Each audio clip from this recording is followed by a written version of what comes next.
Hello, in this video I want to show you how to uninstall apps from XIAOMI Book S. To do this, first we'll need to click on the Start and navigate to the settings. Inside, select Apps, go for Installed Apps, and here you will see all of the apps that are installed on your tablet. That way you can find the one that you want to remove.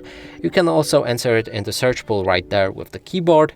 And let's find something manually. Hopefully I will be able to deinstall something.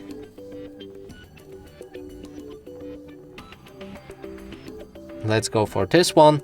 We can click on the three dots next to the app that we want to remove, and then there's an uninstall button. When you click on it, it will begin the uninstallation, and each process may look different. So just proceed with the instructions and you should be able to remove the app from your tablet.